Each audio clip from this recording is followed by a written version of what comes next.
Je prends la parole aujourd'hui en tant que citoyen, en tant que leader engagé pour partager une réflexion sincère, des remarques constructives et quelques propositions à l'endroit de mon gouvernement dirigé par le président de la République, son Excellence, le général d'armée Abdrahmane Tchiani, dans ce contexte délicat de notre 8e République.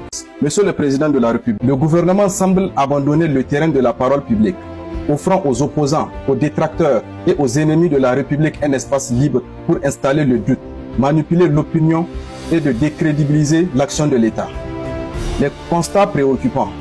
Chaque fois qu'un scandale éclate, détournement présumé, gestion opaque, conflit d'intérêts, ce sont les réseaux sociaux, les influenceurs hostiles ou les médias étrangers qui informent les citoyens, souvent avec exagération ou manipulation.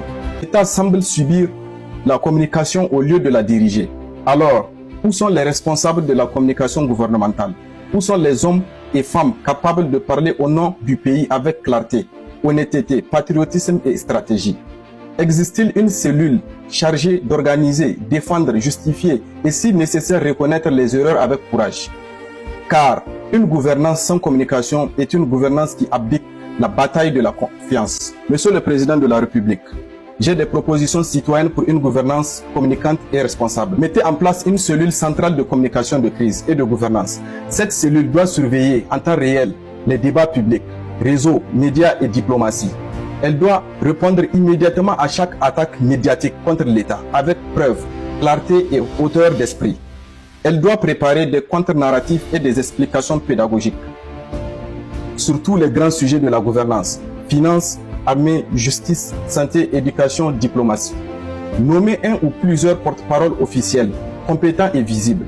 Le peuple a besoin de voix crédibles qui parlent au nom de l'État et non de fuites organisées ou de silence méprisant. Ces porte-paroles doivent être présents chaque semaine, voire chaque jour en période de tension.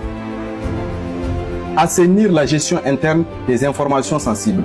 Trop d'informations gouvernementales sont diffusées par des agents infiltrés, des frustrés ou des complices des réseaux étrangers. Il faut renforcer la sécurité interne des institutions, sanctionner les fuites, établir une éthique de confidentialité et de responsabilité au sein de l'appareil de l'État. Adopter une culture de transparence contrôlée.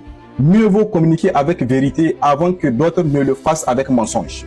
Le gouvernement doit rendre des comptes sur des affaires sensibles, publier des rapports réguliers, tenir des conférences de presse, expliquer ses choix, ses limites et ses ambitions. En conclusion, le silence n'est pas une stratégie.